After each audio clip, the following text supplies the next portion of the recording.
কিসে পড়ছো? এই তো আমরা সেকেন্ড ইয়ারে পড়তেছি। সেকেন্ড ইয়ারে পড়ো? কোন সাবজেক্ট নিয়ে? সায়েন্স নিয়ে পড়তেছি। আরে বাবা, কিন্তু মানে কলেজে ওরকম ভাবে যাওয়া হয় খুবই কম। কোন সাবজেক্ট নিয়ে পড়ছো? সায়েন্সের স্পেসিফিক কোন সাবজেক্ট নিয়ে? স্পেসিফিক সাবজেক্ট হচ্ছে আপনার সায়েন্স নিয়ে পড়তেছি। সায়েন্সে তো অনেকগুলো মানে সাবজেক্ট থাকে না, হ্যাঁ, মেজর। তোমার major মেজর কি? আর মেজর এটা হচ্ছে আমি পরীক্ষার সময় পরীক্ষা দিই, তো এটা আসলে মানে বলা হয়।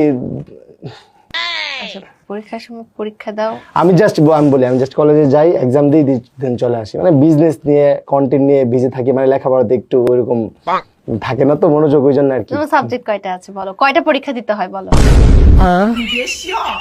জীবনেও তো আমি কলেজের বারান্দায় যাই নাই, আমি বলবো কিভাবে? অনার্সের সাবজেক্ট কয়টা? এক কাজ করি, 6-7 এরটা বইলা দেই। 10টা। আমি তো লেখাপড়াই জানি, গাঁজা খেয়ে কুল পাই না, লেখাপড়া করবো কোন সময়?